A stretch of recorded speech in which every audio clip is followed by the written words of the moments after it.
سر ایک منٹ میرا سوال ہے، ایک سوال ہے میرا۔ اب آپ کو پچھلے ہفتے میں نے پچھلے ہفتے بھی آپ میری بات پلیز بات سنو، پچھلے ہفتے میں نے آپ کو ایک نہیں دو نہیں تین چار احادیث دکھا دی تھی کہ رسول اللہ سر میں حدیث کی بات ہی نہیں کر رہا سر، میری بات سنیں، میں حدیث کی بات کر رہا ہوں۔ اللہ تعالیٰ نے سر آپ آدھی حدیث سے تو خود، سر میری بات سنیں، آپ آدھی حدیث سے تو خود ہی نہیں مانتے، جو اہل سنت مانتے ہیں وہ خود بھی سر آپ خود ہی رد کرتے ہیں نا، وہ اہل سنت صحیح حدیث کہتے ہیں۔ بھائی ہم غلط حدیث کو نہیں مانتے سر میری بات سنیں، آپ کس طرح کہہ سکتے ہیں کہ یہ حدیث ٹھیک ہے یہ غلط ہے؟ آدھی حدیث وہ صحیح سند کے ساتھ پیش کرتے ہیں، دوسری کتاب میں وہی آپ غلط ثابت کر دیتے ہیں، تو آپ کدھر جائیں؟ تو آپ کے علماء جب اس سر وہی سند کے ساتھ ثابت کرتے ہیں، آپ وہی دوسری کتاب میں آپ کتنی کتاب؟ اب ایک میں سر میری بات کرنے دیں، پھر آپ ایزیلی بات کر لیں، پہلے مجھے بات کرنے دیں پھر آپ ایزیلی بات کر لیں۔ سر میری بات سنیں، 5 منٹ ٹائمر لگا دیں، میرا ٹائمر لگا دیں۔ سر اگر ایک مسلمان انسان ہوتا ہے وہ قرآن کو ہٹ کے یہ حدیث سے کتنی کتابیں ڈھونڈے؟ ایک منٹ ٹھہرے، کتنی کتابیں وہ ڈھونڈے؟ ایک منٹ ٹھہرے سر، کتنی کتابیں ڈھونڈے کہ وہ اپنے کو حق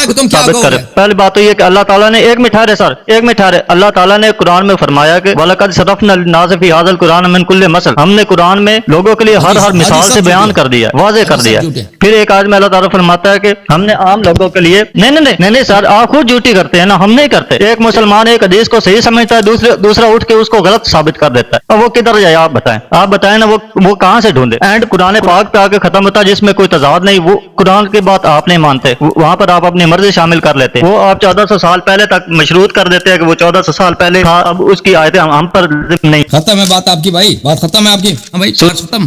ہم نے لوگوں کے پاس ایسی کتاب پہنچا دی جس کو ہم نے اپنے علم سے مفصل کر دیا، ہم نے اپنے علم سے جس کو ہم نے مفصل تفسیر کر دیا کتاب کو، لیکن تفسیر ہم کہاں سے ڈھونڈے؟ اب اگر یہ 1400 سال پہلے ایک منٹ ٹھہرے کتابیں نہ ہوتی تو آپ شیعہ کیسے ہوتے؟ مجھے یہ بتائیں، اگر یہ وہ کتابیں نہ لکھ کے جاتے تو آپ شیعہ کیسے ہوتے؟ قرآن سے آپ ہمیں شیعہ ثابت کریں نا کہ آپ نے قرآن پڑھ کے یہ شیعہ مذہب اختیار کیا، یہ ثابت کریں آپ۔ دیکھیں بھائی، کتابوں کو چھوڑ دیں، چھوڑو پلیز، کتابیں تو کوئی بھی سچا نہیں مانتا۔ اب بات سن لیں، دیکھیں یہ اگر دنیا میں کوئی ایسا شخص نہیں ہے کہ دنیا میں سب احادیث کو وہ مان لے، آپ کے علماء ایسے نہیں ہیں کہ وہ دنیا میں جتنے احادیث ہے سب کے سب ان کے نزدیک صحیح، ٹھیک ہے نا؟ شیعہ علماء میں بھی کوئی ایسی نہیں کہ کہتے کہ دنیا میں سب احادیث صحیح ہیں۔ ہر دنیا کا ہر عالم، ہر محقق کچھ احادیث کو صحیح مانتا ہے، کچھ احادیث کو نہیں مانتا، لیکن اس کا مطلب یہ نہیں کہ حدیث میں کام ہی نہیں ہے۔ تو سارے اس عام مسلمان کو کیسے پتا چلے کہ یہ صحیح ہے کہ یہ غلط ہے؟ نہ کاٹو، پھر آپ ہمیں پیمانہ بتائیں نا سر، پتا چلے گا نا۔ تم 5 منٹ کے چپ ہو، تم کو ٹائم دیا نا، اب نہ میری بات کو نہ کاٹو۔ تو یہ کہ ہمیں صرف قرآن منظور ہے یہ اور حدیث سے میں کام ہی نہیں ہے، یہ ایک نہایت ہی جاہلانہ اور کافرانہ بات ہے۔ ہمیں صرف قرآن سے ثابت کرو، حدیث سے میں کام ہی نہیں۔ بھائی اگر مسلمان ہے تو حدیث صحیح حدیث کو ماننا پڑے گا۔ اب آپ کہتے ہیں کہاں سے پتا چلے گا یہ حدیث صحیح؟ جب آپ کے علماء نے کسی حدیث کی تصحیح کیا تو وہ حدیث آپ پر حجت ہے۔ آپ جب کہتے ہو کہ یہ اس کتاب کا نام ہے صحیح مسلم کا کیا مطلب ہے؟ اس میں جتنے احادیث ہے صحیح، آپ کے فرقے کا اجماع ہے کہ سر میں نہیں کہہ رہا کہ یہ صحیح ہے